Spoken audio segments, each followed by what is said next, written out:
जय हिंद दोस्तों, मैं नवीन शर्मा आप सभी का स्वागत करता हूं। आशा करता हूं आप सब एकदम अच्छे हैं, एकदम बेहतरीन हैं। एक बार सारे प्यारे दोस्त बताएंगे आप सब कैसे हैं। उम्मीद करेंगे बहुत अच्छे होंगे, बहुत शानदार होंगे।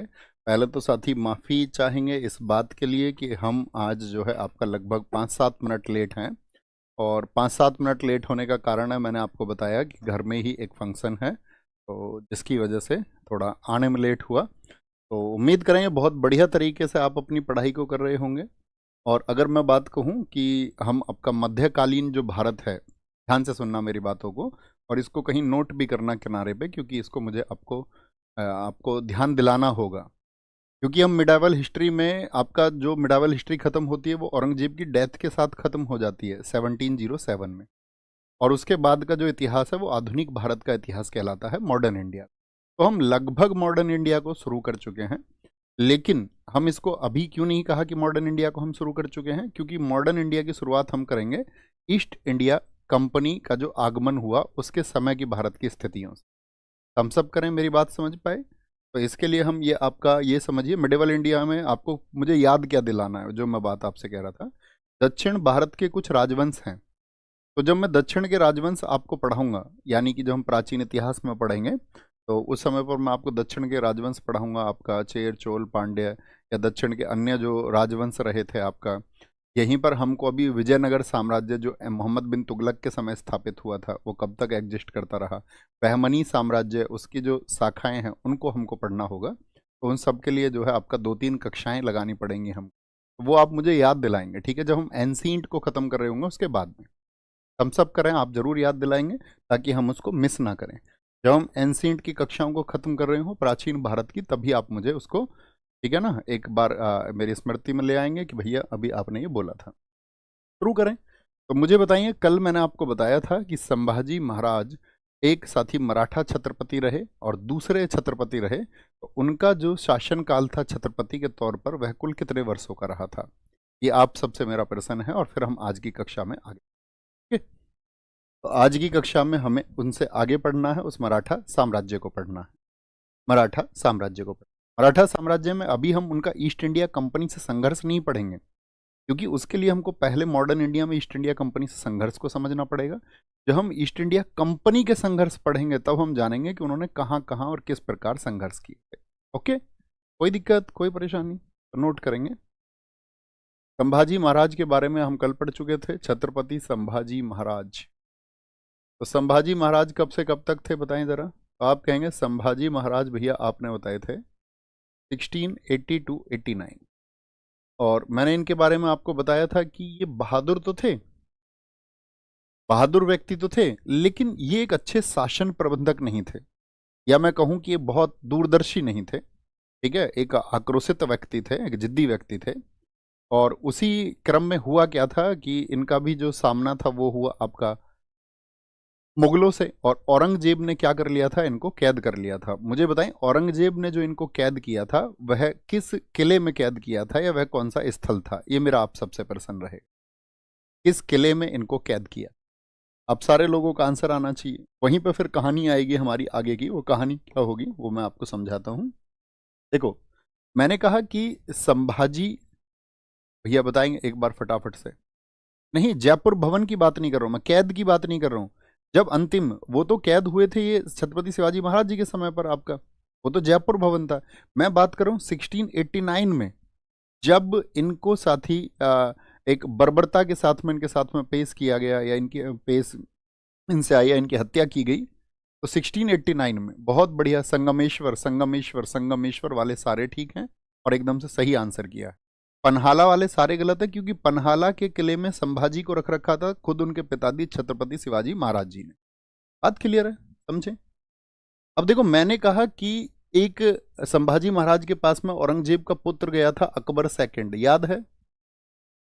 अकबर सेकंड जब मदद मांगने गया था, और अकबर सेकंड गया था आपका मदद मांगने 1682 में, 1681-82 में।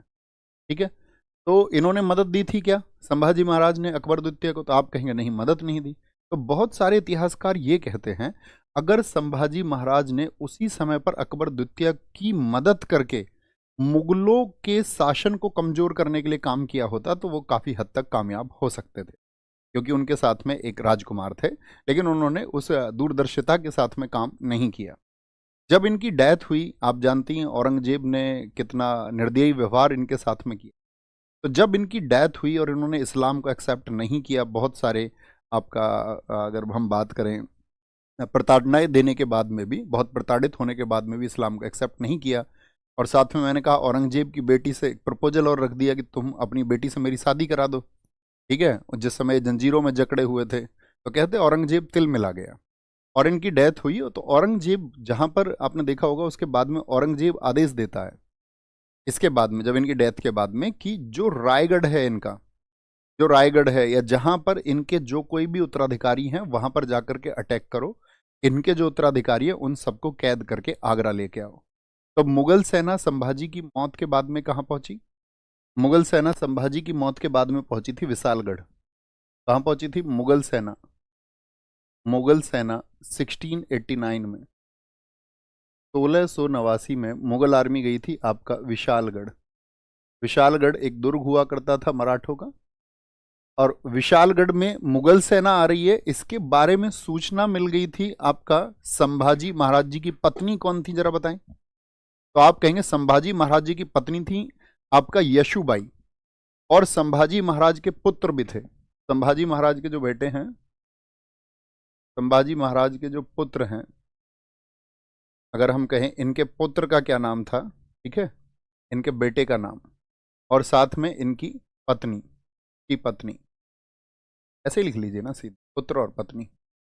इनके जो पुत्र थे और इनकी जो पत्नी थी, पत्नी का नाम मैंने कल आपको बताया था, पत्नी इनकी थी यशुबाई, यशुबाई।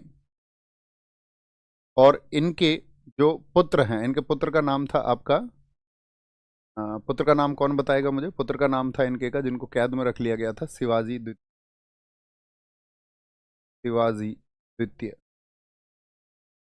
शिवाजी द्वितीय को क्या कर लिया गया था? कैद कर लिया गया था। ओके, यहाँ पे ये बात हमको याद रख लेंगे, ठीक है। नहीं, sorry sorry sorry sorry sorry, एक छोटी सी मिस्टेक हुई है। शिवाजी द्वितीय इनके पुत्र नहीं है, क्योंकि शिवाजी द्वितीय तो राजा राम के पुत्र हैं, राजा राम के पुत्र हैं। अभी इतना बात याद रखें इनके पुत्र को, अभी वो रेफरेंस हम आपको बताते हैं। इनके पुत्र और इनकी पत्नी यशुबाई को कैद कर लिया गया। इनके पुत्र का नाम है, संभाजी महाराज जी का नाम है साहू जी महाराज, साहू जी महाराज।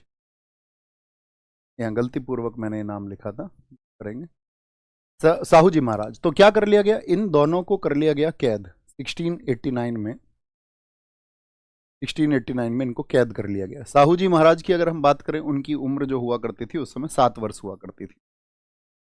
अब यशुबाई ने ये देखा कि भाई कोई ना कोई तो मराठा शासन को संभाले। तो मराठा शासन को कौन संभालेगा? तो एक थे राजा राम। राजा राम किनके पुत्र हैं? तो आप कहेंगे छत्रपति शिवाजी महाराज। आपने कहा था भैया, जो आपका सालबाई थी उनके पुत्र थे आपका संभाजी महाराज, और शिवाजी महाराज जी की एक पत्नी थी, उनका नाम था आपका सोयराबाई। और सोयराबाई के पुत्र कौन थे आपका? तो सोयराबाई के पुत्र थे राजा राम। तो राजा राम भी आपका उत्तराधिकारी हुए गद्दी के। तो यहाँ पर यशुबाई ने अपने धर्म को निभाते हुए, जो संभाजी महाराज की पत्नी थी, उन्होंने कहा था कि भाई ये जो शासन है ये तुमको ही संभालना होगा। तो जब ये मुगल सेना विशालगढ़ पहुंच रही थी, उन्होंने कहा था कि तुम विशालगढ़ छोड़ जाओ और यहाँ पर इस मुगल सेना का सामना जो है हम करेंगे। और तभी उसी सामना करने में ही यशुबाई और साहूजी महाराज को कैद कर लिया गया और इनको कैद करके ले गए आगरा। हम सब करें, बात समझ में आ गई इतनी? अच्छा, तो मैंने आपको कहा कि विशालगढ़, जैसे ही विशालगढ़ से उनको भागने को कहा गया, ये विशालगढ़ से भाग के गए जिंजी। जिंजी, जिंजी जो कि आपका एक फोर्ट पड़ता है कर्नाटका में, जिंजी किले में। मुगल सेना वहां इनके पीछे गई। यहां से ये गए सतारा, कहां पर? महाराष्ट्र में ही पड़ता है सतारा।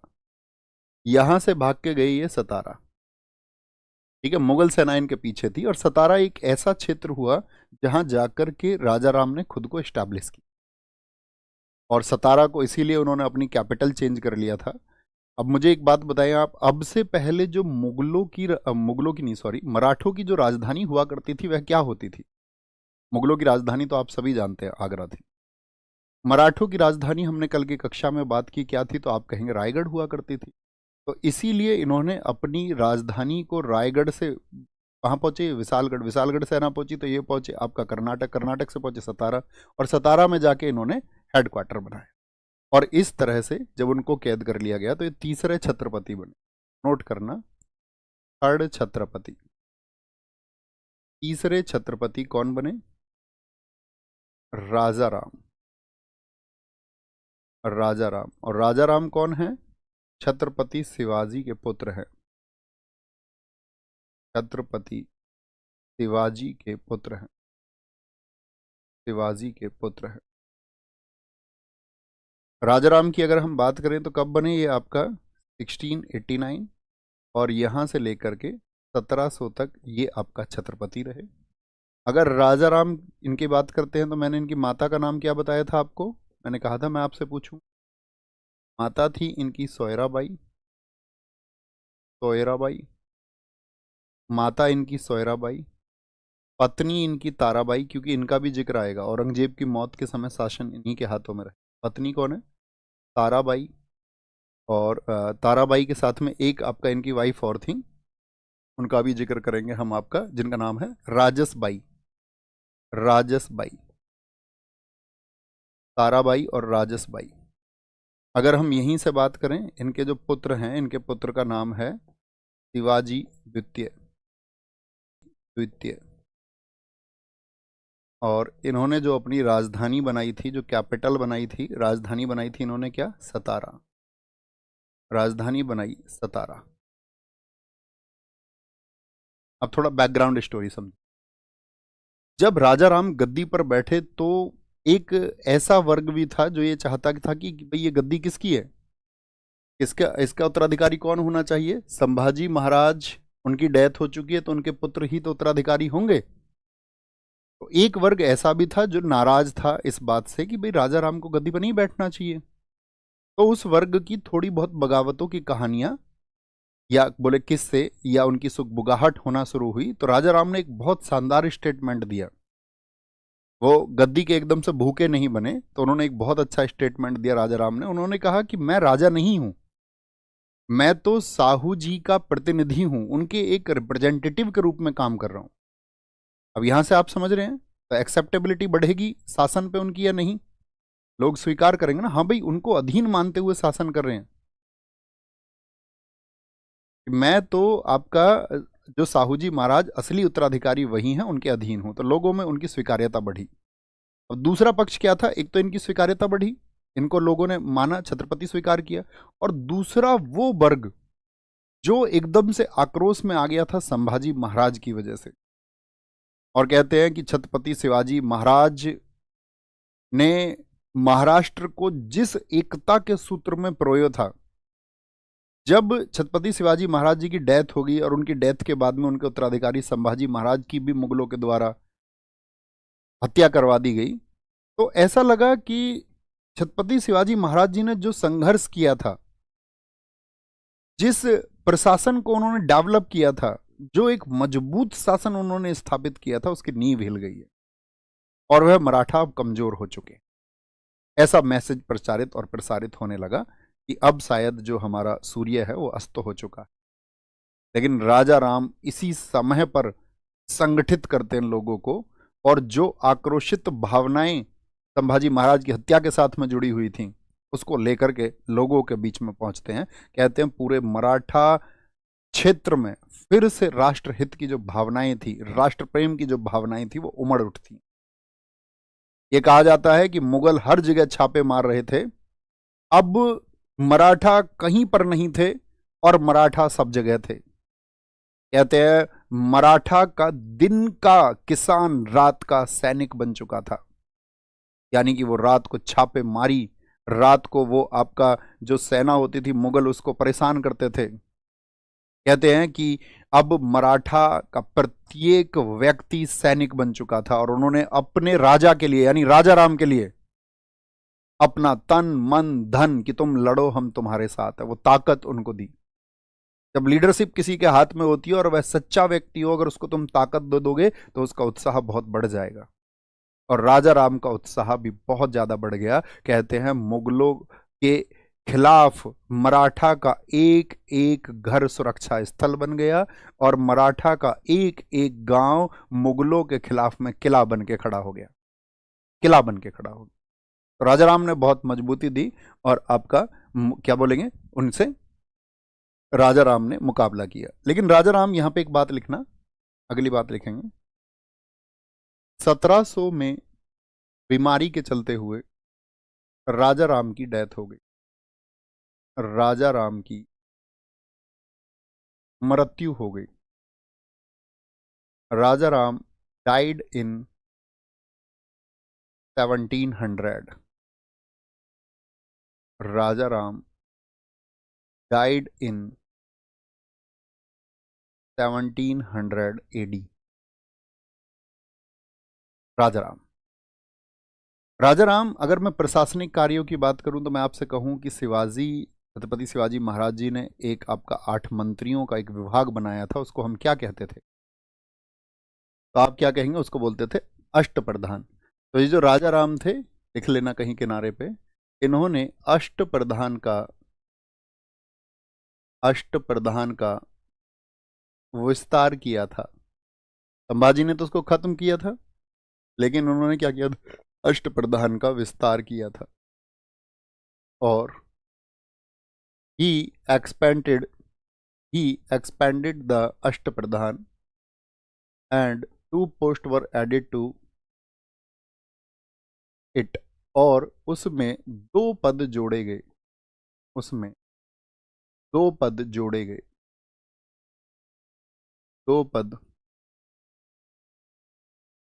जोड़े गए। उन 2 पदों के नाम क्या हैं? शासन के प्रमुख थे तो 2 पदों के नाम हैं। पहला पद तो उन्होंने जो जोड़ा था उसका नाम था पंथ प्रतिनिधि, पंथ प्रतिनिधि, पंथ प्रतिनिधि। और दूसरा जो उन्होंने जोड़ा था उसका नाम था उसको बोलते थे हुकूमत। क्या बोलते थे उसको? दूसरे पद का नाम था आपका हुकूमत पन्हा, हुकूमत पन्हा। 2 पद उन्होंने जोड़े और एक्सपेंशन भी किया, लोगों को संभाला भी, जो शासन था। तो फिर से क्या हुआ कि मराठों को एक उम्मीद जागी कि हाँ, हम फिर से जो हमने खोया है उसको हम प्राप्त कर सकते हैं। लेकिन जैसे ही इनकी डेथ हुई तो शासन की कमान किसने संभाल ली? इनकी वाइफ का क्या नाम है? इनकी वाइफ का नाम है, क्या बोलेंगे? इनकी जगह, इनकी जगह चौथे छत्रपति कौन बने?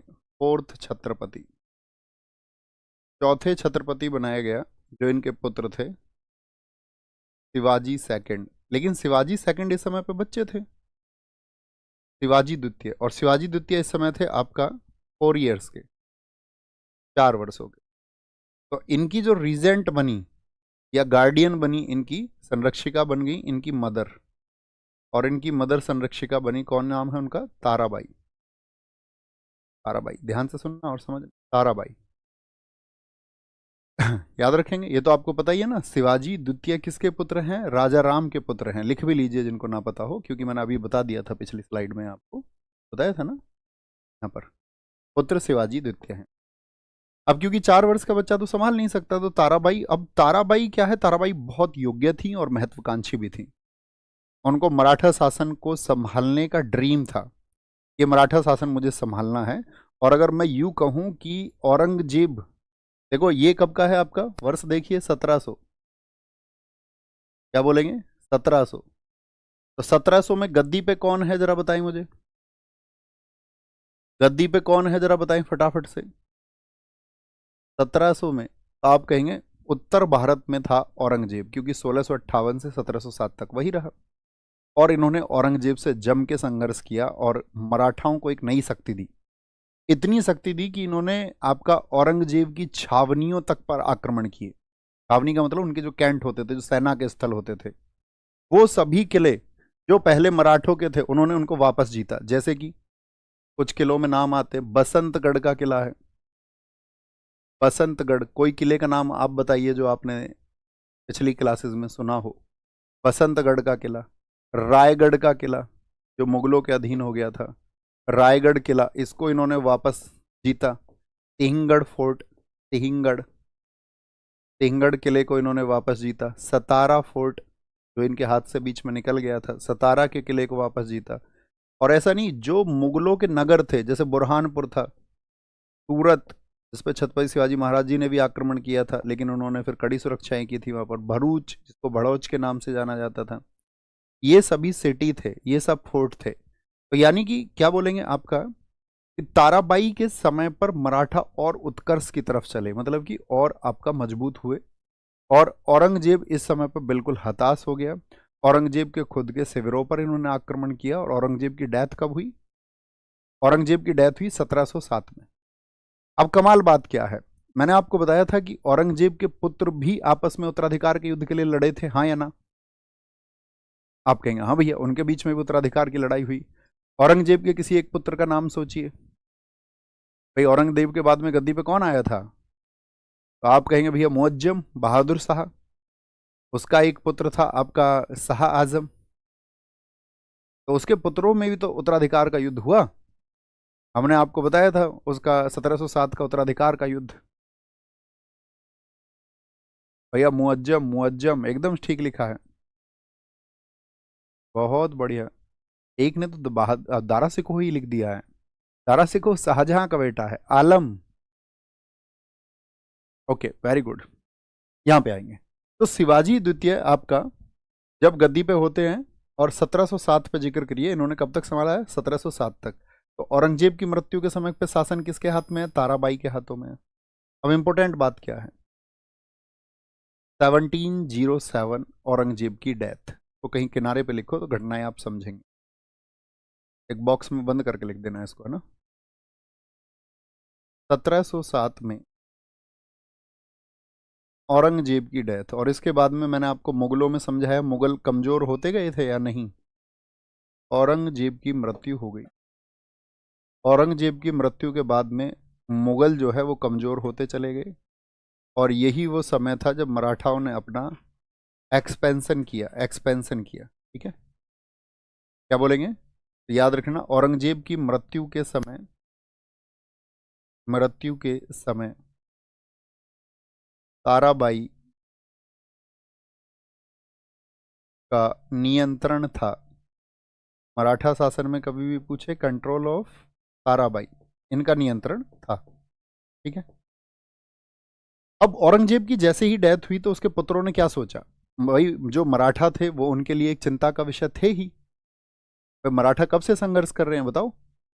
मैंने कहा ना, छत्रपति शिवाजी महाराज जी ने अपना पहला किला 1646 में जीता, तो 1646, यानी कि औरंगजेब तो गद्दी पे बैठा भी नहीं था, उससे पहले से संघर्ष कर रहे थे। औरंगजेब को खूब परेशान इन्होंने किया। औरंगजेब का सामना संभाजी महाराज से भी हुआ। औरंगजेब दक्षिण को आपका विजय करना ही चाहता था, उसकी इस सोच में सिर्फ और सिर्फ कौन आ रहे थे बीच में? मराठे आ रहे थे। तो औरंगजेब को इन्होंने बेहद परेशान किया था। जैसे ही औरंगजेब का बेटा गद्दी पे आया बहादुर शाह, उसने सोचा कि क्यों ना यार ये मराठे खुद को बहुत पावरफुल समझ रहे हैं, इनको परेशानी में डाला जाए। और परेशानी में कैसे? तो 1690 में जो कैद किए गए थे साहूजी महाराज, उनको कैद में हुए लगभग 17.5 वर्ष हो चुके थे।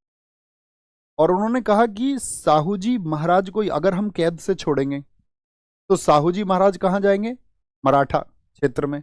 और मराठाओं में उनको छत्रपति होने का उत्तराधिकार के रूप में, या हम कहें कि उत्तराधिकारी के रूप में उनको जो चीज मिलनी चाहिए उसकी वह मांग करेंगे, हाँ या ना? आप सोचिए। तो उन्होंने कहा इससे तो मराठे जो है वो गृह युद्ध में फंस करके रह जाएंगे, क्योंकि वहां पर कौन है अभी? तो वहां पर तो आप कहेंगे कि उनके पिता संभाजी महाराज, और साथ में उनके जो चाचा थे राजा राम, तो राजा राम की वाइफ ताराबाई शासन कर रही हैं। तो उन्होंने कहा कि इनमें आपका चाची और भतीजे में एक संघर्ष होगा, एक गृह युद्ध होगा,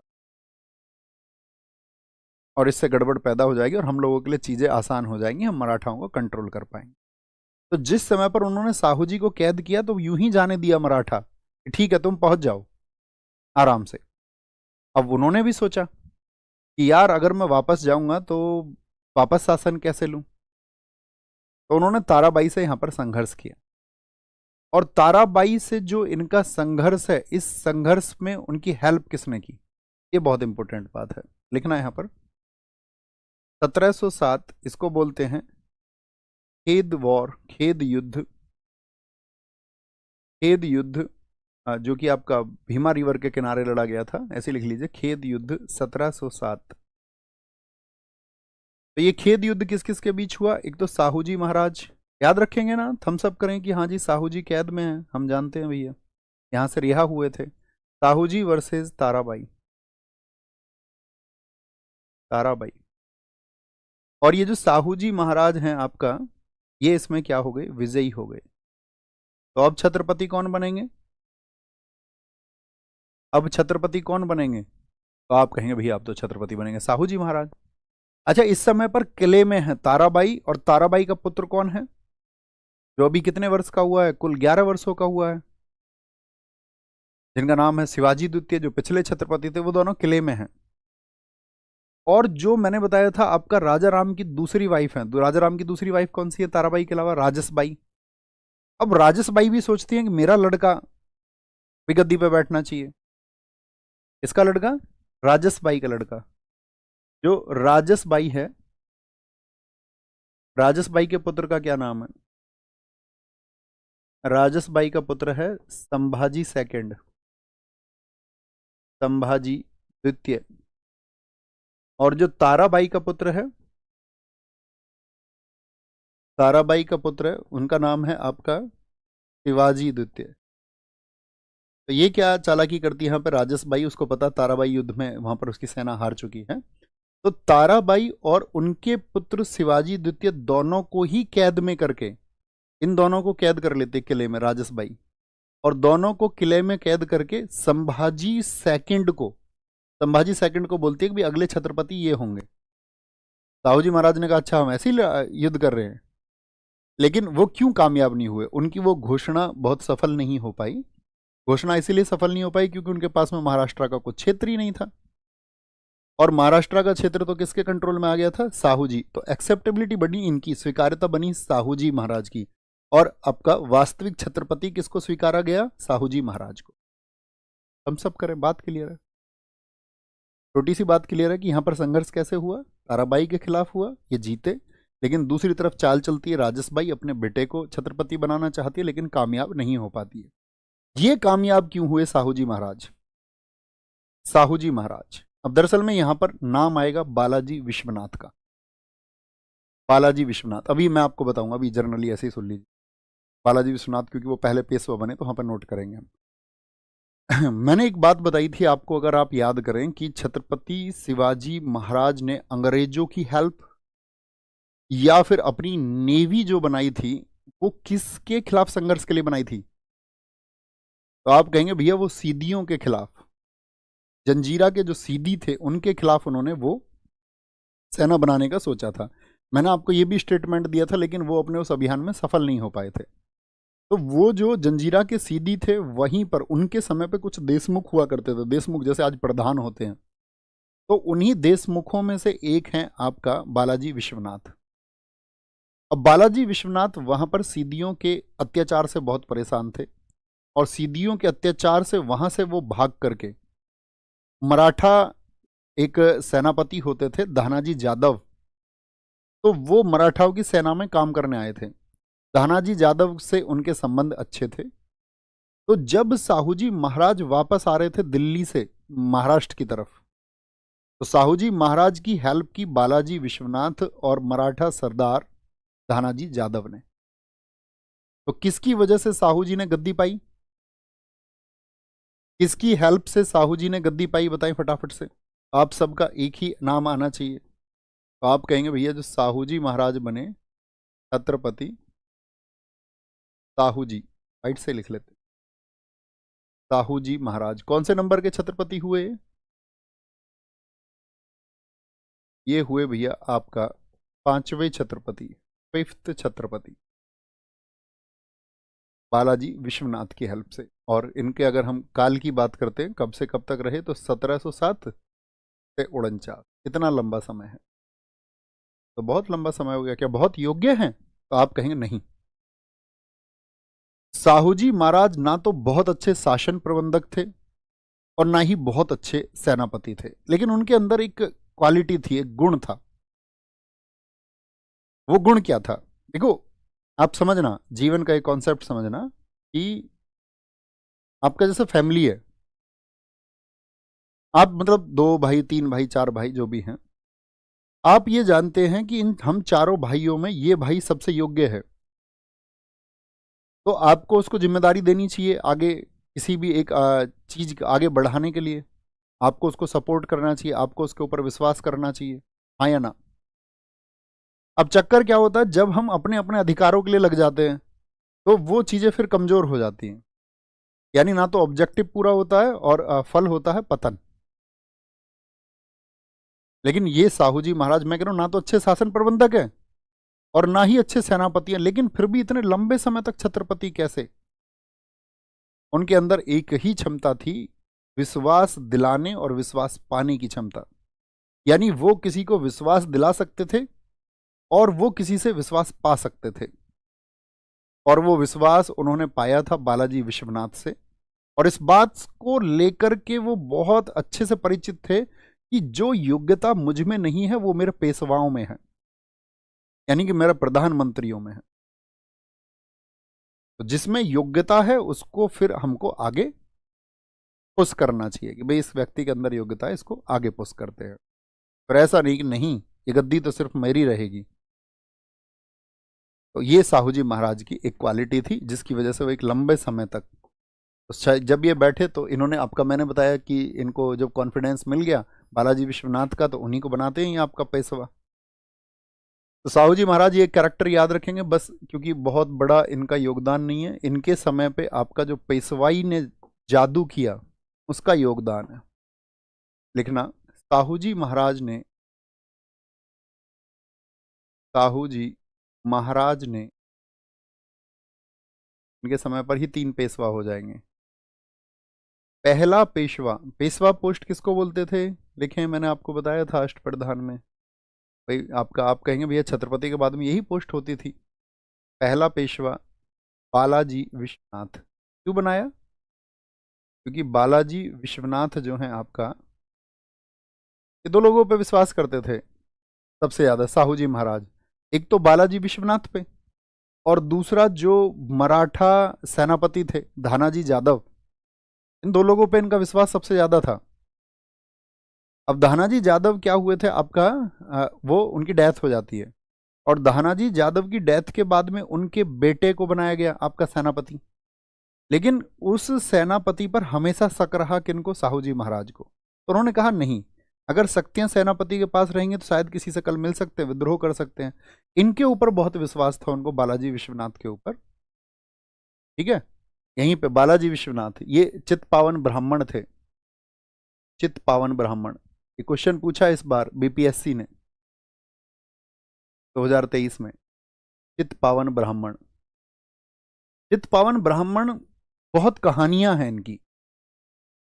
एक कहानी तो आपने देखा होगा, दलित अत्याचार की है, इस देश में बहुत प्रचलित है। जैसे कि जब मैं आपको ईस्ट इंडिया कंपनी के बारे में बताऊंगा, ईस्ट इंडिया कंपनी जब मुगलों से युद्ध करती है 1818 में, 1818 में, तो एक युद्ध हुआ था आपका भीमा कोरेगांव में, जिसमें 28,000 मराठाओं को 800 महार सैनिकों ने हरा दिया था। अब वहां पर जो भीमा कोरेगांव है वहां पर तो हर बार आपका हर साल विजय मनाया जाता है, हर साल वहां पर फेस्टिवल की तरह उसको मनाया जाता है। तो हमारे देश में बहुत सारा वर्ग ये सोचता है कि ईस्ट इंडिया कंपनी की विजय का उत्सव हमारे आजाद भारत में क्यों मनाया जा रहा है। तो दरअसल में वो क्यों मनाया जा रहा है, क्योंकि महार जाति जिसके ऊपर पिछले सदियों से अत्याचार किए गए, उस महार जाति को जब मौका मिला अपने अत्याचारों का बदला लेने का या प्रतिशोध लेने का, तो वो बहुत वीरता से लड़े। वहां पर भीमा कोरेगांव स्मारक भी इसलिए बनाया गया। एक कहानी तो ये है। एक कहानी जब मैं आपको आधुनिक भारत पढ़ाऊंगा तो जब हम नाथुराम गोडसे के बारे में अध्ययन करेंगे कि नाथुराम गोडसे ने महात्मा गांधी का वध क्यों किया, तो वहां पर जो उनकी दलीलों में चित्पावन ब्राह्मणों का नरसंहार हुआ, 5,000 चित्पावन ब्राह्मणों का जो नरसंहार हुआ, तो ये 2 जगह हमारी अगली कक्षाओं में वो जिक्र आएंगे। ठीक है, एक ही समय पर हम सारी चीजों की चर्चा इसलिए नहीं कर सकते हैं क्योंकि फिर उस चर्चा का कोई महत्व नहीं रह जाता। समझ पाए मेरी बात को? तो ये चित्पावन ब्राह्मण थे, बालाजी विश्वनाथ थे, आपने देखा होगा। इन्हीं के समय पर जब पेशवाई बहुत मजबूत हुई, ये हकीकत है कि पेशवाई ने क्या किया कि बहुत कड़े नियम लागू किए, बहुत कड़े नियम। पहले हम बाजीराव बताएंगे, मस्तानी उस समय बताएंगे कड़े नियम को, तो पहले ये समझिए। तो कब पेशवा बने, लिखना 1713 में, 1713 में पेशवा बने, पेशवा बने। और पहले कहां पर अपॉइंटमेंट था इनका? पहले ये देशमुख हुआ करते थे सीडीओ के यहां पर। तो याद रखना 1713 से 1720 तक ये पेशवा रहे थे। ठीक है, अच्छा जी, अगली बात क्या इन्होंने इंपोर्टेंट कर दी, इन्होंने पेशवा पद को वंशानुगत करा लिया। विश्वास था किसका? साहू जी महाराज का। इन्होंने पेशवा पद को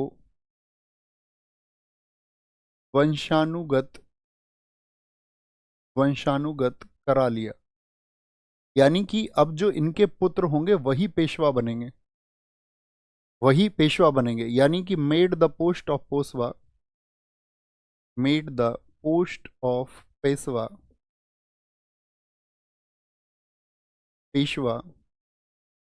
हेरिडिटरी, आनुवांशिक रूप से। ठीक है, क्योंकि इनका प्रभाव बहुत ज्यादा था भाई। तो साहू जी महाराज जी ने भी कहा कि ठीक है, पेशवा पद को वंशानुगत कर देते हैं। जबकि मुझे लगता है, आप ये बताइए, आप चीजों के वंशानुगत होने के पक्ष में हैं क्या? क्या ये जरूरी है कि कोई जो योग्य व्यक्ति है उसकी संतानें हमेशा योग्य ही होंगी? क्या जो आज के समय पे कोई अयोग्य व्यक्ति है, कर उसकी संतानें योग्य नहीं हो सकती? हो सकती है ना। तो यहां पर महत्वपूर्ण बात क्या है, इनकी शक्ति का कारण रहा था, मैं आपको बता चुका हूं, आपको पता होगा, सैयद बंधुओं। सैयद बंधु आप सबको याद हैं, इधर लिखते हैं, सैयद बंधु सारे लोगों को याद हैं, हुसैन अली और अब्दुल्ला। तो सैयद अली जो बंधु थे, उन्होंने किसको गद्दी से हटाया था इस समय पर 1719 में? फर्रुख सियर को, फर्रुख सियर को गद्दी से हटाया था या नहीं? और इन सैयद बंधुओं ने फर्रुख सियर को हटाने के लिए किसकी हेल्प ली थी? तो वो हेल्प लिए इन्होंने बालाजी विश्वनाथ की। बालाजी विश्वनाथ ने कहा कि ठीक है, एक सेना भेजते हैं, और उन्होंने एक मराठा सेना भेजी थी इनकी हेल्प के लिए, खंडे राव की लीडरशिप में। खंडे राव उस सेना का नेतृत्व कर रहे थे और फर्रुख सियर को गद्दी से हटा दिया गया। तो इस समय पर क्या हुआ, मराठाओं का एक जो प्रतिष्ठा है देश में वो बढ़ा, मराठाओं की प्रतिष्ठा बढ़ी।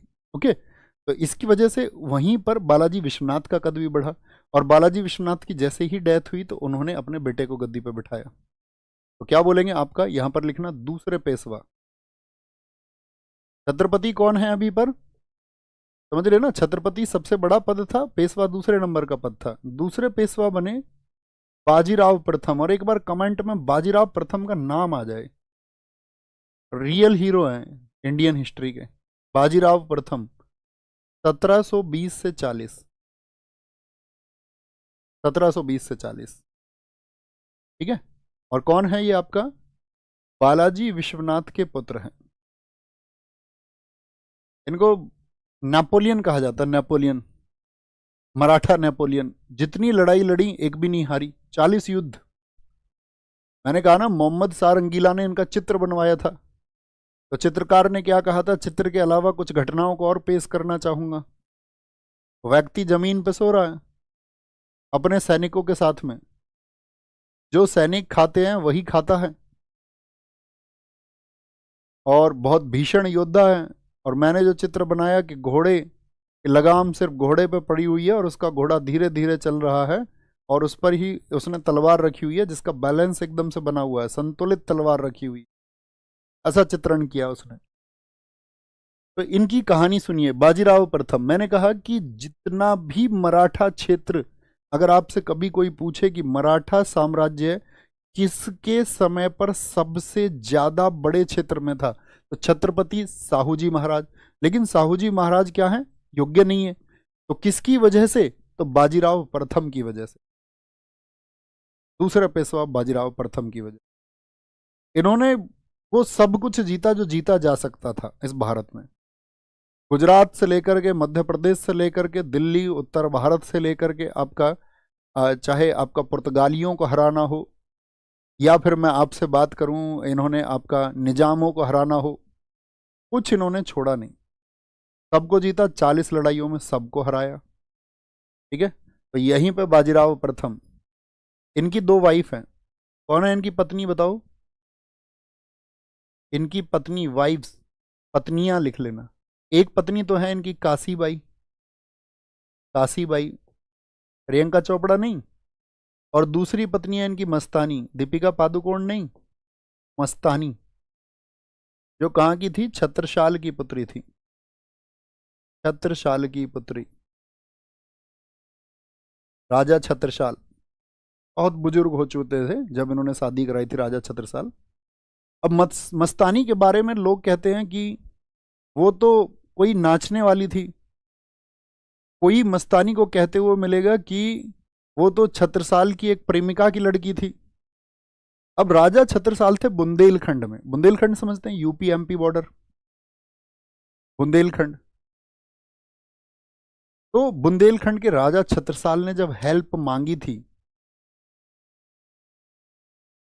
बाजीराव से, और उन्होंने कहा था बाजीराव से कि मुझे तुम्हारी मदद की जरूरत है, जितनी जल्दी तुम मदद दे पाओ।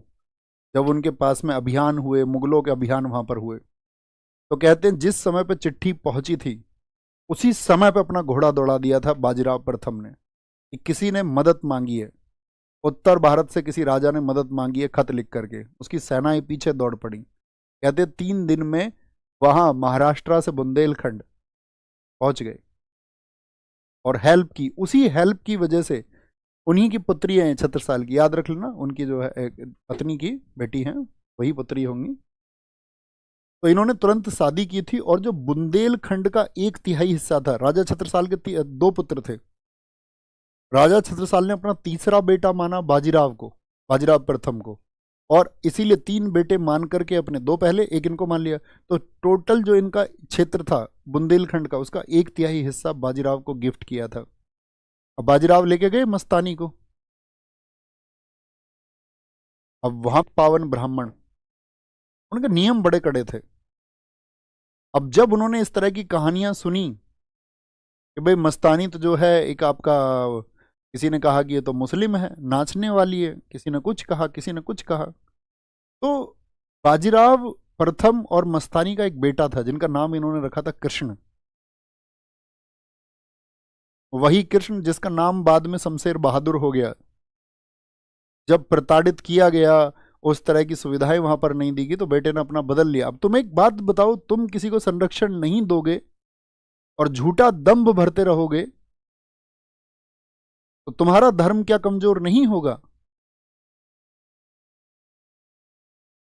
भाई हमको क्या करना चाहिए? अपना, अगर आप कहते हैं कि आपका कोई धर्म है और उस धर्म में आप ही उसी धर्म के कुछ लोगों के साथ में अत्याचार करोगे, उनके अंदर ऐसी भावनाएं यानी कि हीन भावनाएं आप पैदा करोगे, तो क्या उनकी रुकने की हिम्मत होगी? क्या सोचिए, हिम्मत तो छोड़िए, क्या रुकने का मन भर मात्र भी होगा? हाँ या ना? आप कहेंगे रुकने का हिम्मत बिल्कुल नहीं होगा। 2 इनकी शादियां हुई। क्या इन्होंने किया देखो बाजीराव प्रथम, तो कुछ इनके अभियान है वो नोट करना। 1721 वारना संधि, 1721 में वारना संधि। सॉरी, मैंने इनका कार्यकाल बताया आपको? नहीं, हाँ बता दिया। कितने वर्ष? 20 वर्ष। कमाल के कार्यकाल हैं। वारना ट्रीटी, वारना संधि, ये किससे की थी? संभाजी सेकंड से। संभाजी याद हैं? संभाजी द्वितीय कौन है? राजस बाई के बेटे, जिन्होंने उसको छत्रपति घोषित कर दिया, लेकिन बहुत सारी योजनाएं नहीं बन पाई है, कामयाब नहीं बन पाई। अब समझिए उनके पास वो एरिया नहीं था उस समय कि उनको छत्रपति एक्सेप्ट किया जाए, और छत्रपति एक्सेप्ट किया गया साहू जी महाराज को। तो वारना में ये संधि की संभाजी द्वितीय को हरा करके। आपको सिर्फ संधि याद रख लेनी है किससे हुई थी। वारना संधि 1724 1724 से पहले तो अब मैं आपको एक कुछ क्वेश्चन पूछना चाहूंगा कि आपको याद भी है या नहीं। 1724 में मैंने कहा था कि एक व्यक्ति था जिसने दक्षिण के मुगल सुल्तान मुजारिब खां को हरा करके हैदराबाद राज्य की स्थापना की थी। वह व्यक्ति कौन है?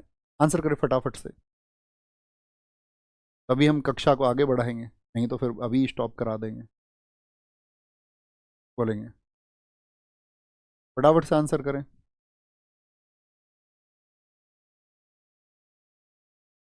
बोलेंगे जी, फटाफट से आंसर आना चाहिए भैया। चिंकलिज खान निजामुल मुल्क, किड्स लव, बहुत अच्छा आंसर है। आप विजयी हो, रिवीजन करने वाला हर छात्र विजयी हो। कुमार प्रजापति, आओ ना भाई, क्या नेट इंटरनेट में कुछ दिक्कत है? एक बार थम्स अप करके बताइए, क्या कुछ समस्या है इंटरनेट में? सारे लोग बताएं। कुछ नहीं है जी। चिंकलिज खां तो 1724 में मुगल शासन को चैलेंज करने वाला था निजाम उल मुल्क, निजाम उल मुल्क। और इसने चैलेंज क्या किया कि इसने मुगल सरदारों को हराया। कई को तो मुजारिब खां जो उस समय पे साउथ का गवर्नर था, उसको इसने हरा दिया।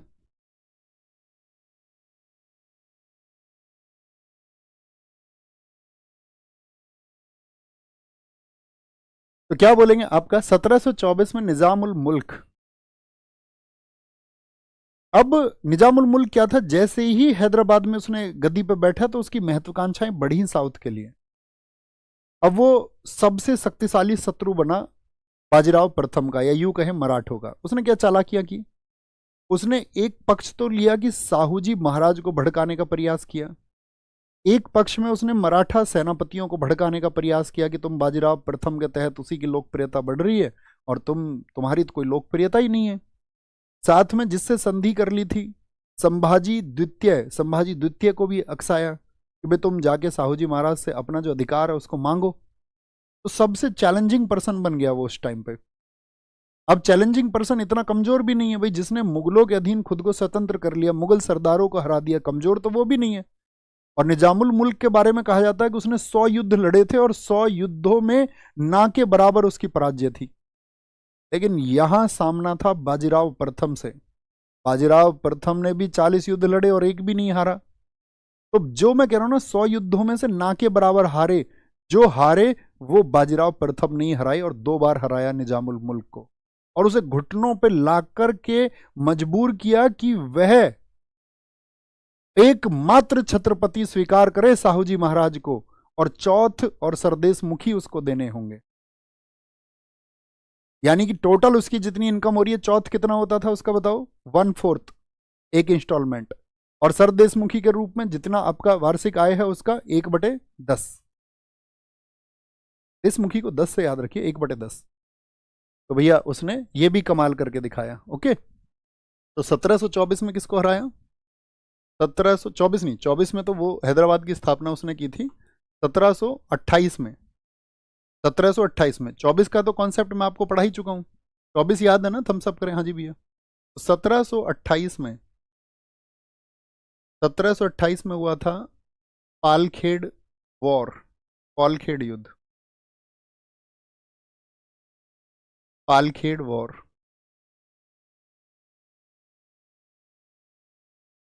पालखेड़ वॉर, और इस पालखेड़ वॉर में कौन कौन थे सामने? एक तो निजाम उल मुल्क, निजाम उल मुल्क लिख लेना जिन साथियों की मेमोरी थोड़ी कमजोर हो, वर्सेज निजामुल मुल्क कहाँ का था? हैदराबाद का। वर्सेज बाजीराव, बाजीराव कौन से हैं? First, Bajirao first. और जब इन दोनों का इसमें संघर्ष हुआ तो यहाँ पर एक ट्रीटी साइन हुई, निजामुल मुल्क ने माफ़ी मांगी, और माफ़ी मांगी तो यहाँ पर मुंगी सिवगांव की संधि हुई, मुंगी सिवगांव ट्रीटी। कौन सी ट्रीटी साइन हुई? मुंगी सिंगांव। इन सब की जरूरत पूछ पड़ेगी जब मैं ईस्ट इंडिया कंपनी आपसे पूछूं, तब बताना ट्रीटी कब किया ये। आप कहेंगे भैया 1728 की, युद्ध ही 1728 में हुआ है।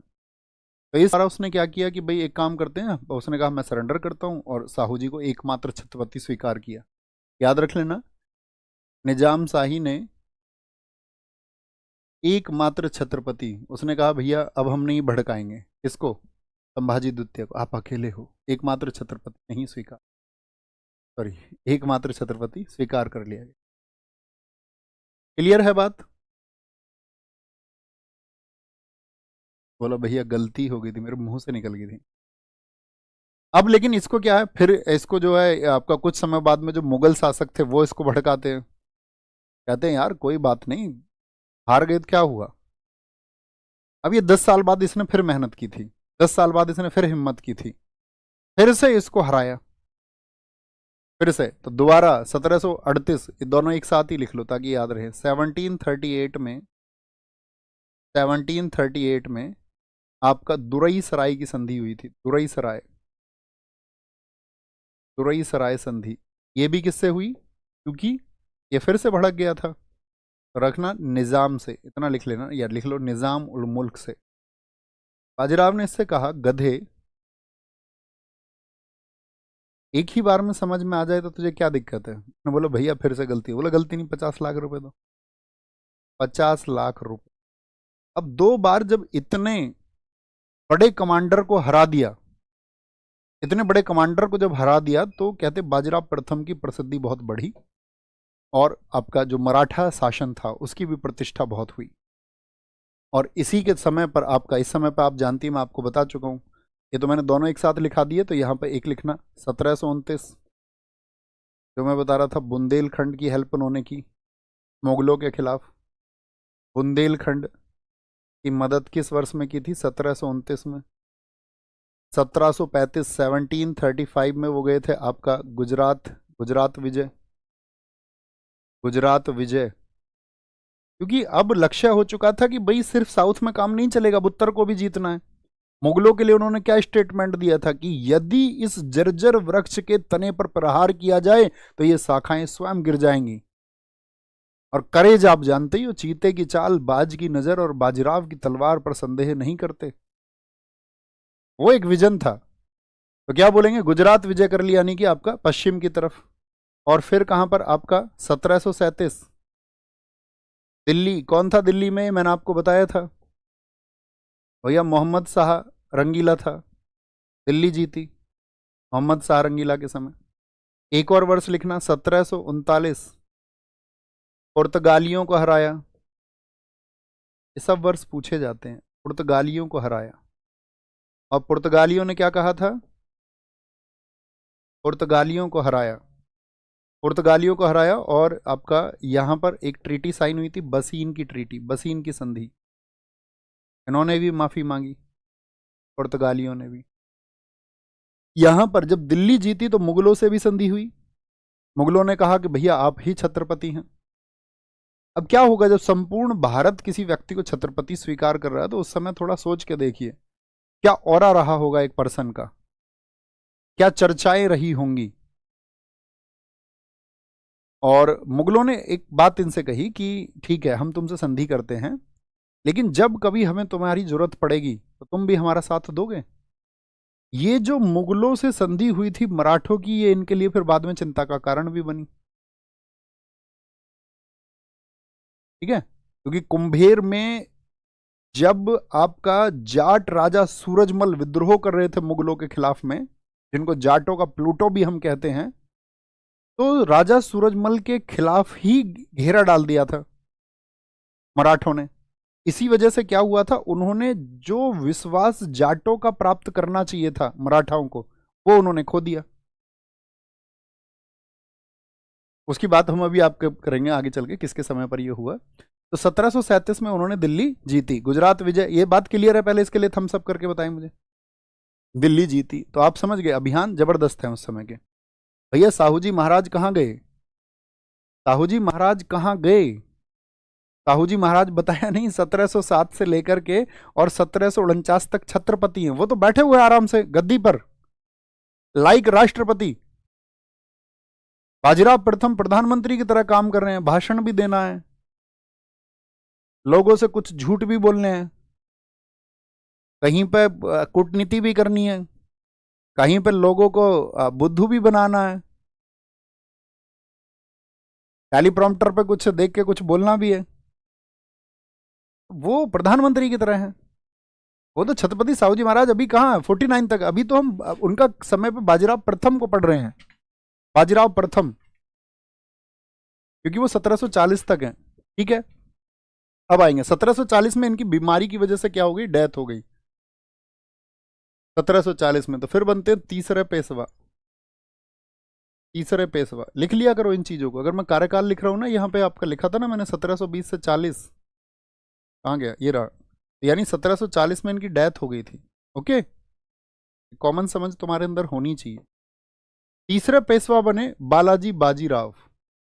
तीनों पेशवाओं के नाम एक बार देखें ध्यान से, क्योंकि पेशवाओं के नाम आप देखोगे अक्सर मिलते हुए रखेंगे। तो पहले कौन है, बालाजी विश्वनाथ। तो पहले विश्व, पहले कौन है, पहले विश्व है। दूसरे नंबर पर कौन है आपका, दूसरे पर है विश्व में बाजी, बाजीराव।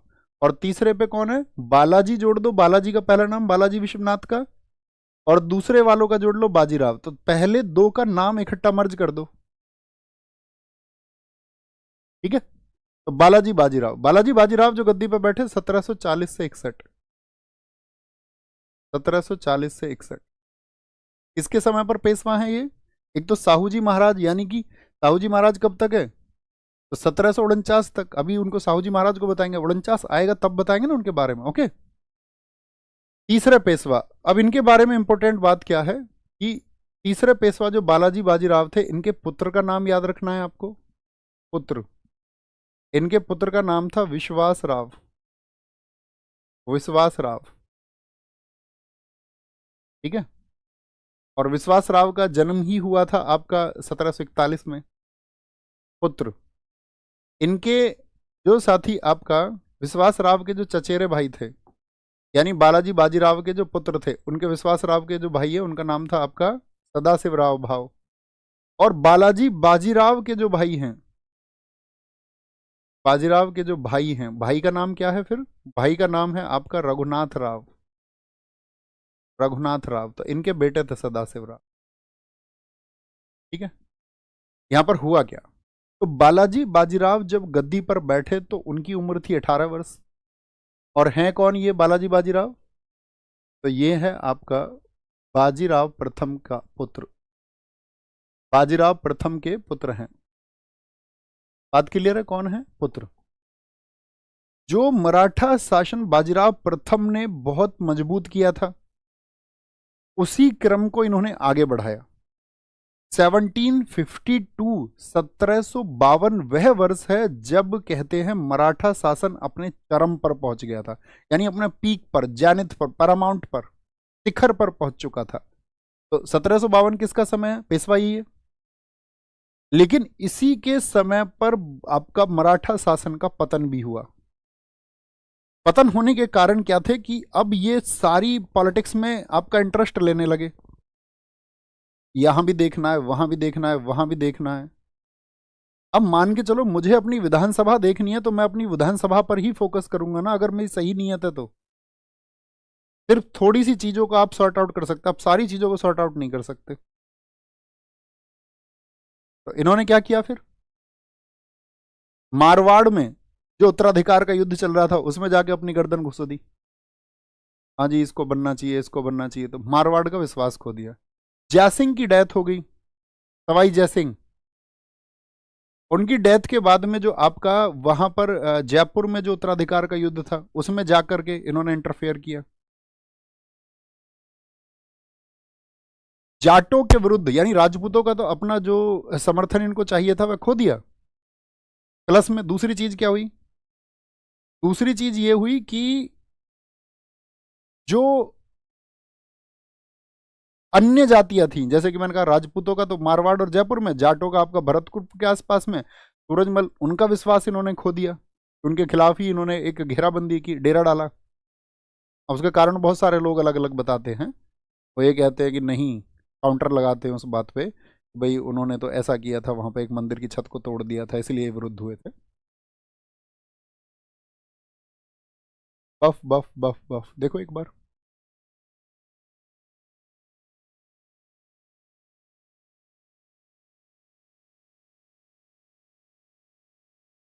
हेलो हेलो हेलो, अभी सही है? एक बार थम्स अप करें भैया। आज शायद इंटरनेट का कोई ग्लिच है, ग्लिच है आज दोस्त। आज मुझे जल्दी जाना था और लगता है ग्लिच की वजह से आज लेट होंगे। आज हमारे घर में यार सगाई है, अपने छोटे भाई की सगाई है आज। हाँ, और इंटरनेट लेट करा रहा है हमको। उधर सब आपका दावत में शामिल होंगे, सबकी दावत चल रही होगी। बताओ जी। तो चश्मा लगा के पढ़ाओ। नहीं भैया, चश्मे की जरूरत नहीं पड़ेगी, प्रॉमिस टू यू। 8-7 दिन में सब इलाज करके आएंगे, ये आपसे प्रॉमिस है, एकदम फिट करके। अच्छा, तुम मुझे छोटा मोटा वैद्य समझना, डॉक्टर तो नहीं कह सकते, उसके लिए तो डिग्री की जरूरत है। तो बिना डिग्री के वैद्य हो सकते हैं, तुम ऐसे वैद्य समझना मुझे। स्टार्ट करें? ओके ओके ओके ओके, देखते हैं। तो मैंने कहा बालाजी बाजीराव जब गद्दी पर आए तो बहुत सारे लोगों का इन्होंने विश्वास खो दिया। जाटों का विश्वास खो दिया, आपका राजपूतों का विश्वास खो दिया, है ना। और साथ में क्या हुआ कि इन्हीं के समय पर जो मुसलमान थे, वो मुसलमान दो दलों में बट गए। एक तो भारतीय मुसलमान और एक विदेशी मुसलमान। विदेशी मुसलमान जो थे उन्होंने हेल्प मांगी अहमद शाह अब्दाली से कि तुम आकर के यहां इन मराठों के खिलाफ लड़ाई लड़ो। और इन्होंने क्या मैसेज दिया कि ये लड़ाई जो है ये है हिंदू और मुसलमान की लड़ाई।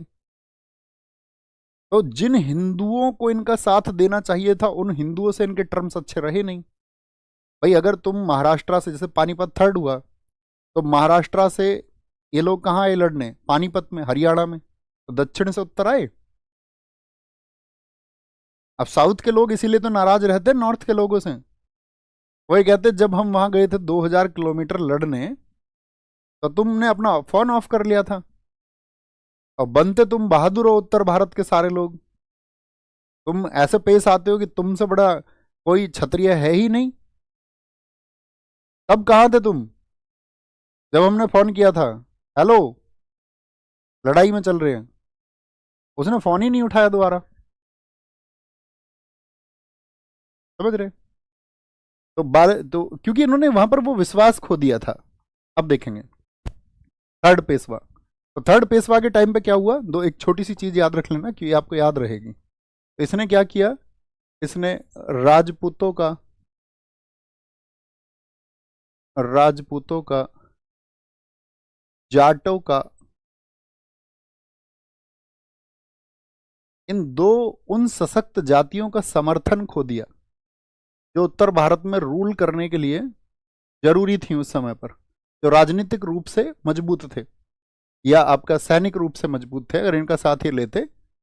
और इसी समय पर इसी का फायदा उठाया किसने? दो ग्रुप जो बने, एक तो भारतीय मुसलमान, मैंने कहा आपसे, और एक विदेशी मुसलमान।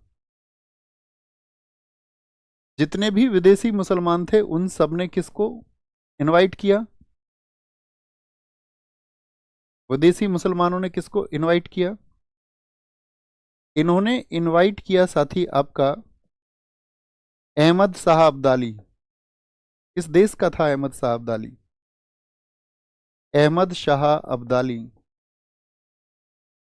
अहमद शाह अब्दाली इसको बोलते हैं कि ये आपका दुर्रानी साम्राज्य, किससे? दुर्रानी साम्राज्य, जो कि कहाँ का है? ईरान का। वहां से ये आया। अब क्योंकि इसको मराठों के विरुद्ध युद्ध के लिए बुलाया गया था, तो उस समय मराठों के जो कमांडर हुआ करते थे नॉर्थ में, वो हुआ करते थे दत्ताजी। अहमद शाह अब्दाली ऐसा नहीं था पहली बार आया था, अहमद शाह अब्दाली से पूर्व में कई बार आया था भारत में। जैसे 1752 में ही आया था वो, मुल्तान पंजाब उसने टेक ओवर कर लिए थे। लेकिन फिर मराठे गए थे 1754 में, तो उन्होंने वहां जाकर के उसके सब सूबेदारों को हराया था। तो ये आता रहता था बीच बीच में। ये आया 1760 में, यहीं दिल्ली। दिल्ली तो जानते, गाजियाबाद सुना होगा आप सबने। गाजियाबाद के पास में पड़ता लोनी, लोनी के पास में युद्ध हुआ उसका दत्ताजी से, दत्ताजी को उसने मार दिया। अब इससे मराठों के बीच में मैसेज गया कि भाई तुम्हारे एक कमांडर की जो विजन था तुम्हारा उत्तर को जीतने की, उसको बर्बरता से मारा गया है। तो इधर से सेनाएं तैयार की गई कि इस अहमद साहब अब्दाली के खिलाफ हम लड़ेंगे। तो जब पेशवा बालाजी बाजीराव थे तभी नींव डली आपका पानीपत के तृतीय युद्ध की। पानीपत का थर्ड वॉर इसी के टाइम पर लिखना। थर्ड पेशवा के टाइम पर हुआ पानीपत का तीसरा युद्ध। पहले दोनों युद्धों के वर्ष लिखिए पहले तो। ये मकर संक्रांति का दिन हुआ था 14 जनवरी को 1761 में। The third war of Panipat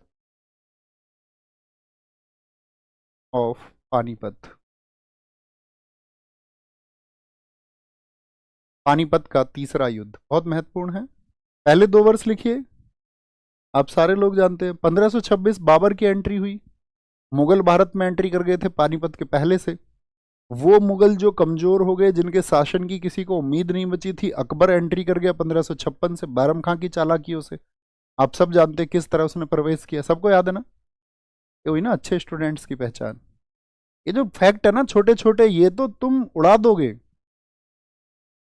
Panipat का तीसरा युद्ध तो किसको बुलवाया गया? अहमद शाह अब्दाली को। एक पक्ष में है आपका अहमद शाह अब्दाली, जो ईरान का नेपोलियन था ना। ईरान का नेपोलियन कौन बताया था मैंने आपको? नादिर शाह, जो 1739 में भारत आया था। तो जब वो वापस चला गया था तो उसकी डेथ हो गई थी 1748 में, नादिर शाह की। नादिर शाह के बाद में जो शासन संभाला था वो अहमद शाह अब्दाली ने संभाला था। पहले तो ये उसके सेना के अधीन था, तो ये शक्तिशाली व्यक्ति था वहां का, ऐसा नहीं है कमजोर। अहमद शाह अब्दाली, सुजाउद्दौला, ये बेचारा सबका साथ देगा। अवध का नवाब, बक्सर के युद्ध में भी लड़ेगा, बेचारा वहां भी पिटेगा। ठीक है। और साथ में था आपका कौन बोलोगे? नजीब खां, जो इसका बहुत अच्छा कमांडर था उस समय पर। नजीब खां रोहेला, यानी कि ये रोहेलखंड से था, रोहेलखंड क्षेत्र से। रोहेलखंड किससे लड़ रहे हैं खिलाफ में? वर्सेस। इधर कौन है? इधर है मराठा सेना। मराठा सेना जिसके सेनापति हैं आपके सदाशिव राव। सदाशिव राव ये कमांडर थे, सेनापति थे। उम्र 30 वर्ष, सैनिक अनुभव ना के बराबर। दूसरे विश्वास राव, मैंने कहा किसके बेटे विश्वास राव? बालाजी बाजीराव के विश्वास राव। उम्र 20 वर्ष, सैनिक अनुभव ना के बराबर। तोपखाना, एक ही अनुभवी व्यक्ति है इनके पास इस युद्ध में। तोपखाने में कौन है? तोपखाना चलाते हैं इस समय पर आपका गार्दी, इब्राहिम गार्दी लिख लीजिए पूरा नाम, इब्राहिम गार्दी। युद्ध करेंगे जी, युद्ध किसके खिलाफ? अहमद शाह अब्दाली, दुर्रानी साम्राज्य के अहमद शाह अब्दाली के खिलाफ। विश्वास इस समय पर खो चुके थे, जिन लोगों के समर्थन की जरूरत है। अब इनकी सेनाएं चली साउथ से, दक्षिण से। जो योग्य सेना है यहां महाराष्ट्र से पानीपत के लिए, योग्य सेना चली आपका 45,000, 45,000 की सेना। और कहते हैं जब तक ये आपका हरियाणा की सीमाओं पर पहुंचे तब तक ये 5 लाख हो चुके थे।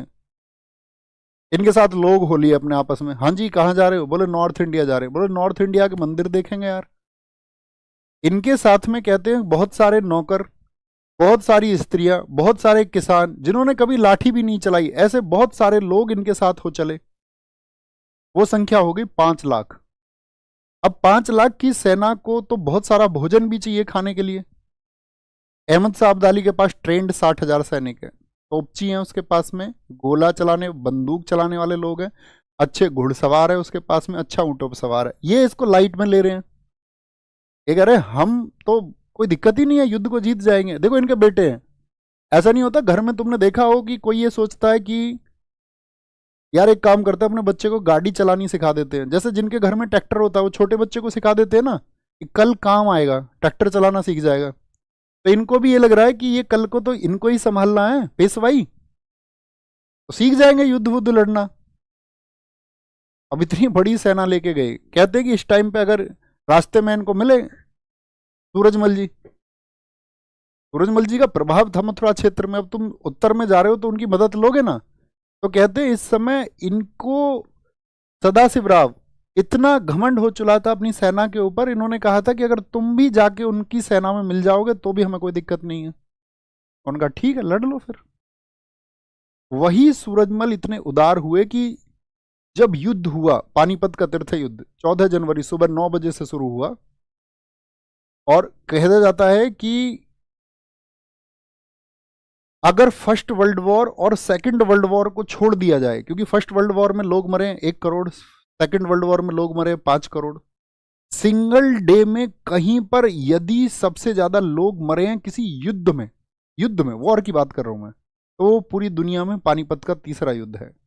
कहते मराठों में ऐसा कोई घर नहीं था जिसने किसी ना किसी व्यक्ति को ना खोया हो, सिर्फ मतलब बिना प्लानिंग की वजह से। क्योंकि इस समय रघुनाथ राघोवा, मैंने कहा इनके भाई है, बेहतरीन कमांडर थे,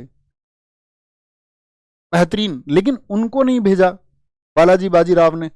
वो अपने बच्चों को आगे देखना चाह रहे थे कि उनके नाम पर एक विजय लिखेगी उत्तर की, हमारी टक्कर में कोई है ही नहीं। इस तरह की गलतफहमी नहीं हो जाती किसी किसी को, वो गलतफहमी हो गई। तो क्या बोलेंगे, सदाशिव राव थोड़े समय के बाद में ही अपनी सवारी पर नहीं दिखे, मराठा सेना में एक भगदड़ मच गई, और मराठा सेना में जब भगदड़ मची दोनों लोग उसमें मारे गए, विश्वास राव भी, आपका सदाशिव राव भी।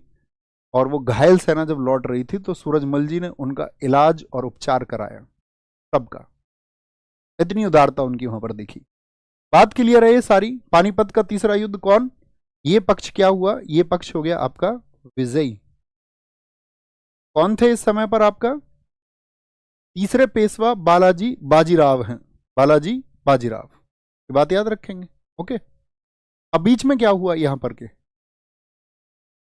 क्या हो गया, यहां पर जैसे ही ये खबर मिली बालाजी बाजीराव को, तुरंत ही उनको क्या आ गया, आपका हार्ट अटैक आ गया अपने दोनों बच्चों की, या ये कहीं बच्चे ही लगते थे। बफ बहुत हो रहा है यार, आ जाओ भैया, एक बार थम्स अप करके बताना इस बार जब क्लियर हो जाए। बहुत सारा प्यार, लव यू टू मेरे भाई संदीप यादव, बहुत सारा प्यार।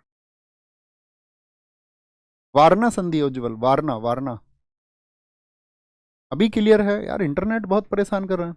तो पानीपत के तीसरे युद्ध का रिजल्ट क्लियर है, आप सब लोगों को बोलेंगे भी फटाफट से, याद रखेंगे इस बात को, कोई दिक्कत कोई परेशानी, किसी को कोई दिक्कत नहीं होनी चाहिए, ठीक है, बात क्लियर है। ओके, अब बात कर लेते हैं, मैं एक टेबल आप लोगों के लिए नोट करूंगा, वो टेबल लिख लेना बस, पहले लिखना। बालाजी बाजीराव हार्ट अटैक हो गया, उनके पुत्र बने पेशवा माधव नारायण, पेशवा माधव नारायण, माधव नारायण, ये रहे थे आपका 1761 से 72, ठीक है, छत्रपति भी कहें फिर जब एक पद समान हो गया। माधव नारायण लिखिए आप, कार्यकाल उनका। माधव नारायण के बाद में, क्योंकि ये कौन है, एक छोटी सी टेबल बनाना, तब मैं आपको बताऊंगा ये टेबल किस लिए उपयोगी है। बालाजी बाजीराव के पुत्र हैं, बाजीराव के पुत्र, इनके बाद में जो गद्दी पर आए वो आए आपके इनके भाई नारायण राव, नारायण राव, नारायण राव कौन है, ये माधव नारायण के भाई हैं, आरो लगा के समझ जाया करो कि इनके कौन लगते हैं, ये भाई लगते हैं। और 1773 में रहे थे, या 1772 से 73 लिख ले, इनकी डेथ करा दी गई थी रघुनाथ राव के द्वारा, रघुनाथ राव ने इनका वध करा दिया था, रघुनाथ राव, क्योंकि रघुनाथ राव ने जब इनका वध करा दिया उनको ये लगता था कि भाई मैं तो कभी छत्रपति बन ही नहीं पाऊंगा। तो रघुनाथ राव ने जब इनका वध करा दिया, समझिए ध्यान से, तो इन्होंने जो वध कराया वो ईस्ट इंडिया कंपनी की हेल्प से, क्योंकि ये ईस्ट इंडिया कंपनी के पास चले गए थे, वहां से सूरत की संधि कर ली थी। ये जब मैं ईस्ट इंडिया कंपनी पढ़ाऊंगा तब पढ़ाऊंगा आपको कि आपका फिर आपका 1782 में भी संधि हुई आपका, तो सूरत की संधि 1775 और 1782 की संधि, तलबाई संधि, उन सब के बारे में तब पढ़ेंगे। अभी सिर्फ इतना समझिए, नारायण राव की हत्या करवाई किसने? रघुनाथ राव ने, उनका वध करा दिया। और रघुनाथ राव के जो विरोधी थे उनको भी याद रखना है। इनके एक अपोनेंट भी थे इनके इन कार्यों के, वो थे नाना फडणवीस। नाना फडणवीस मराठा साम्राज्य में एक विशेष नाम है। कहते हैं कि मराठाओं को जो एकजुट रखने का काम किया था वो नाना फडणवीस ने किया था। क्योंकि आप इतिहास में पढ़ेंगे तो ये जानेंगे कि नाना फडणवीस की डेथ हुई है आपका सन 1800 में। बताओ जी, किस वर्ष में डेथ हुई? एक बार लिखिए फटाफट से। आप कहेंगे भैया सन 1800 में उनकी डेथ हुई। और इनकी डेथ जो है, इनकी डेथ के बाद में मराठा जो साम्राज्य था वो एकदम से बिखर गया था। जैसे कि अगर मैं बताऊं बिखर कैसे गया, मतलब हिस्से हो गए। जैसे ग्वालियर, ग्वालियर आज भी आप पढ़ते होंगे, भारतीय राजनीति में एक आपका योगदान है सिंधिया, जिनके ऊपर ये आरोप है कि उन्होंने रानी लक्ष्मीबाई के खिलाफ खिलाफत की थी। ग्वालियर, उसको भी पढ़ेंगे जब हम सारी चीज़ों पर बात करेंगे। बड़ौदा, बड़ौदा में साथी आपने देखा होगा गायकवाड़ फैमिली, गायकवाड़। आपसे मैं एक टास्क दूं आपको, एक व्यक्ति के बारे में आप थोड़ा सा पढ़ना, सयाजी राव गायकवाड़। हम सब कर दे जी, पढ़ेंगे, बोलेंगे जी, कोई दिक्कत कोई परेशानी नहीं, बोलेंगे। बड़ौदा के बाद में, बड़ौदा के बाद में नागपुर में जो थे भोसले, इसी परिवार से कौन जुड़े हुए थे? मैंने आपको बताया था छत्रपति शिवाजी महाराज भोसले। और इंदौर में जो होलकर हैं, इंदौर में होलकर फैमिली। और आपका ये अलग हो गए, पुणे में पेशवा अलग हो गए, पेशवा। तो ये सब क्यों अलग हो गए थे? क्योंकि नाना फडणवीस जो इनको बांधे रखते थे एक साथ, बहुत कूटनीतिक व्यक्ति थे, रघुनाथ का विरोधी भी थे।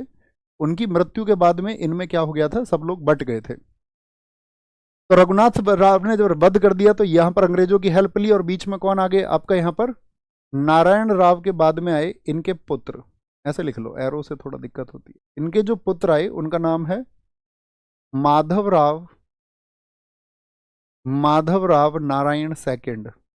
आप चाहें तो बहुत गौर से भी ना पढ़ें तो कोई दिक्कत नहीं। माधव राव नारायण सेकंड 1773 से 74। क्योंकि जब आप कोई कमीशन का एग्जाम देंगे तो इनका क्रम बहुत पूछा जाता है। तो जब ये बैठे और इधर जाकर के रघुनाथ राव ने इनका वध करा दिया, तो Raghunath Rao east India company के साथ में मिले हुए थे और यहां पर कुछ समय के लिए रघुनाथ राव भी रहे, कुछ समय के लिए, कुछ दिन के लिए।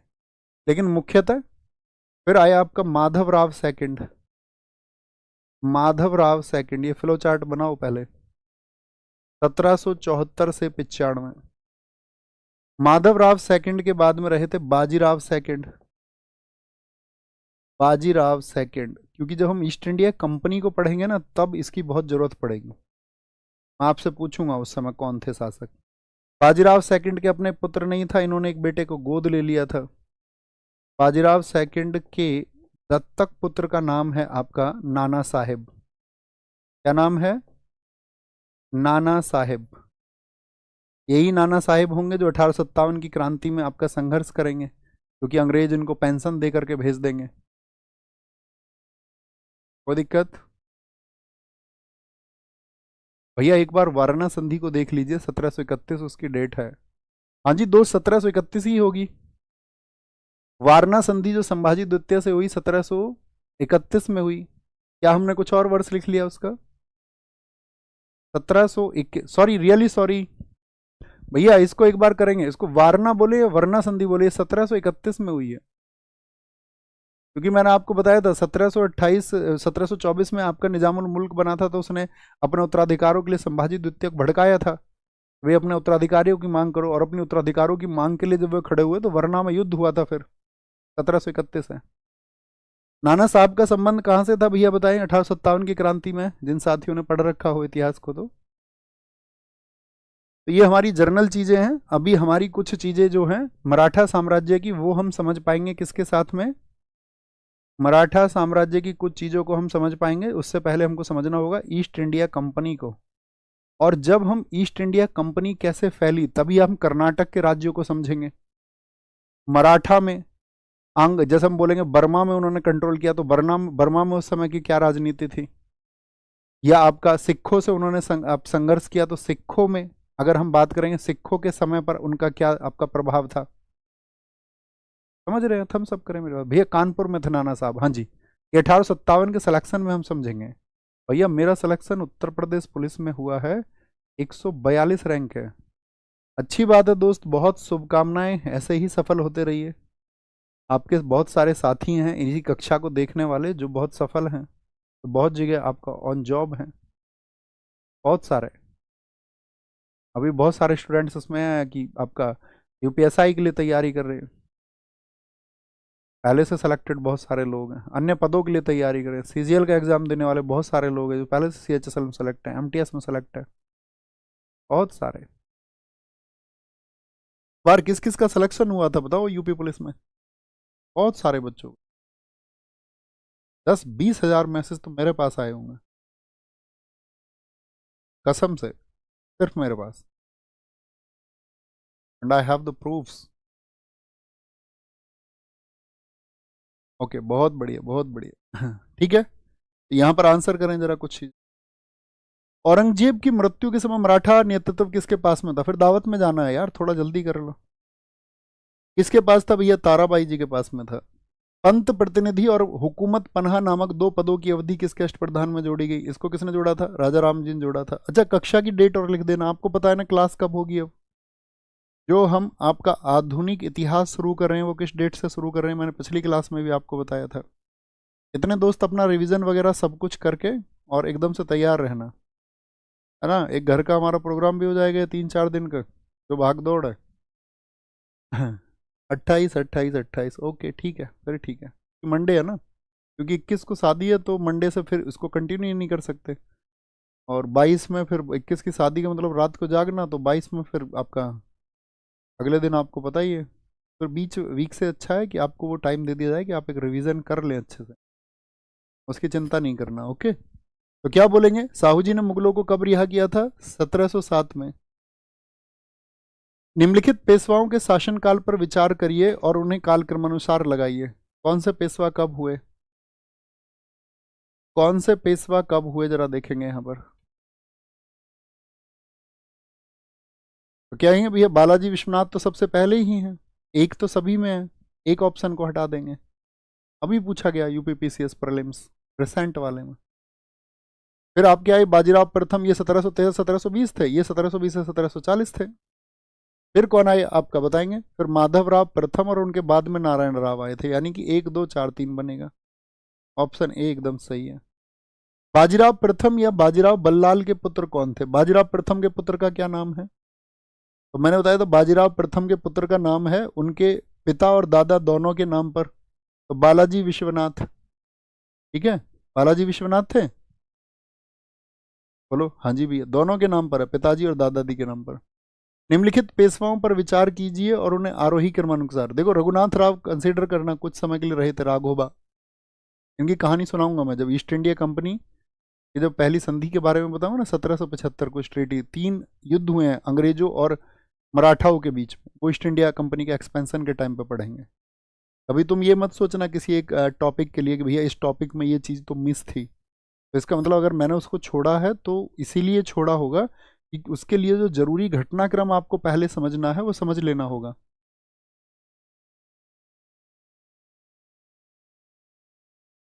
बोलेंगे भाई, रघुनाथ राव, बालाजी, बाजीराव, नारायण राव या बालाजी विश्वनाथ, तो बालाजी विश्वनाथ तो कौन से नंबर के भैया, तो क्या आएंगे पहले बालाजी विश्वनाथ आपका तीसरे नंबर के हो गए, क्योंकि पहले दो दे ही नहीं रखे इन्होंने। फिर आपका बालाजी बाजीराव हो गए, आपका बाजीराव हो गए, तो 4-2 बन जाएगा, 4-2-3 है। अभी पूछा गया यूपीपीसीएस प्रीलिम्स 2024, किस वर्ष में बाजीराव प्रथम ने पुर्तगालियों से बसीन को जीत लिया, 1739 में, एमपीएसआई में। मराठा राजा किसके समय में एक गैर संस्था और पेशवा आभासी शासक बन गया था, यानी कि मराठा राज्य किसके समय में गैर संस्था और पेशवा जो है वो आपका एक आभासी विर्चुअल विर्चुअल। तो ये किसके समय पर? बालाजी बाजीराव के समय पर, क्योंकि मैंने कहा ना इसी के समय पे चरम पे पहुंचा और इसी के समय पतन की तरफ आए।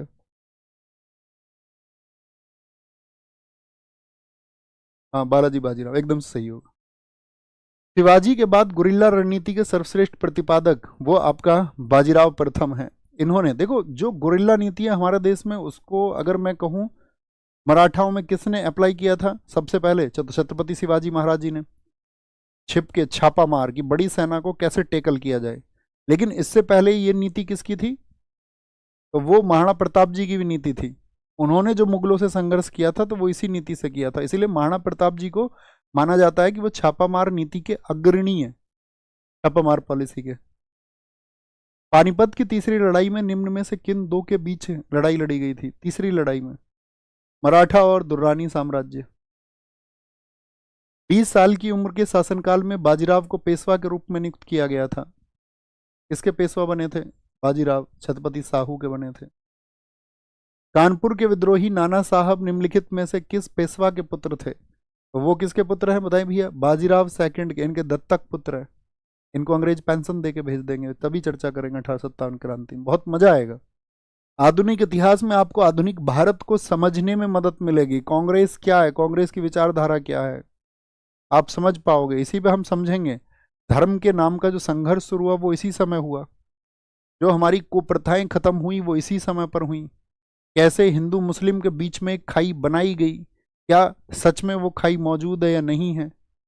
जातियों के ऊपर कौन कौन से समाज सुधारकों ने काम किया, क्यों एक जातियों के बीच का जो दूरी है वो दूर होना चाहिए। सशक्त भारत कैसे बन सकता है, एक मजबूत भारत कैसे बन सकता है, एक नैतिक भारत कैसे बन सकता है। अगर आप जुड़ करके विचार करते रहे तो इन कक्षाओं में आप समझ जाएंगे। तो 28 अप्रैल को मिलते हैं, ये होमवर्क है आपका। एक पार्ट हम कर चुके हैं और अगली कक्षाएं मैं आपको बता दूं लगभग 40 क्लासेस और, लगभग कोई दिक्कत तो नहीं, लगभग हम बात करेंगे 20-22 क्लासेस आपका मॉडर्न और आपका इतनी ही क्लासेस जो हैं वो आपका एंशिएंट हिस्ट्री। क्योंकि दोस्त कोई भी यात्रा जो है ना, कोई भी यात्रा शुरू करने में जो उत्साह होता है अगर अंत तक हो जाए तो फिर वो मंजिल के सामने होते हैं हम लोग। लेकिन जब शुरू हो, मैंने एक कहानी सुनाई थी ना आपको राजा की, आज भी सुनाते हैं आपको, 8 दिन उस कहानी को याद रखना। कहानी कुछ इस तरह थी जैसे मैं अक्सर सुनाता था, हर बैच में सुनाता था पहले तो, कि एक राजा चला और राजा को ईश्वर के दर्शन हो गए, भगवान के दर्शन। मतलब जो आस्था रखते हैं उनके लिए तो सबसे बड़ी चीज वही है ना, जो आस्था नहीं रखते हैं उनकी बात अलग है। और इससे तुम्हें कोई फर्क नहीं होना चाहिए, बिल्कुल वैसा ही चुनाव है जैसे कोई किसी राजनीतिक पार्टी का समर्थन करता हो और दूसरा व्यक्ति किसी और राजनीतिक पार्टी का, वो उसकी अपनी समझ है, उसमें तुम उसके विरोधी मत हो जाना कभी। कोई बोले कि वह ईश्वर को मानता है नहीं मानता, बोले कि इसके विरोधी हम हो जाएंगे, है ना। इस पर सेशन लेंगे किसी दिन, बात करेंगे। तो मैं आपसे कह रहा था कि एक राजा था और उस राजा को ईश्वर के दर्शन हो गए। तो उस राजा इतना भला व्यक्ति था, उसने कहा कि ये जो दर्शन है ना तुम मेरी जनता को भी दो, मेरी प्रजा को भी ये दर्शन तुम्हें देने चाहिए। तो उनका तुम यार राजा तू मूर्ख वूर्ख तो नहीं है क्या, प्रजा प्रजा करता रहता है हर समय प्रजा, प्रजा डिजर्व नहीं करती है। तुमने दर्शन कर लिए, बात खत्म, मैं तुमको प्राप्त हो गया, बात खत्म। राजा ने कहा नहीं, मैं तुमसे प्रार्थना करता हूँ मेरी प्रजा। कहा ठीक है, सुबह लेके आना प्रजा को। और प्रजा आई, राजा ने कहा सबको कि भैया ईश्वर कल दर्शन देंगे, चलो तुम सब चाहते हो कि ईश्वर दर्शन दे। और पूरी प्रजा चली। तो पूरी प्रजा को पहले दिखा एक आपका चांदी का ढेर। तो कहते हैं आप 50% लोग चांदी के ढेर की तरफ चले गए, 50% जनता रह गई। सोचा यार चांदी बड़ी चीज थोड़ी है, ईश्वर बड़ी चीज है, चलो उधर परमात्मा ही मिल रहे हैं, परम शक्ति मिल रही है। थोड़ी देर बाद मिला एक सोने का ढेर, वो बाकी 50% गायब, राजा के साथ बची रानी। थोड़ी देर बाद मिला हीरो का ढेर, रानी भी गई, राजा फिर से अकेला पहुंचा ईश्वर के पास। ईश्वर ने कहा कि तुम्हारे लोग कहाँ हैं? जो तुम कहते थे कि मेरी प्रजा मेरे साथी, तो राजा ने बस हाथ जोड़कर एक ही बात की कि जी मैं समझ गया, मैं सब कुछ समझ गया, तुम जो समझाना चाहते हो वो मैं समझ गया।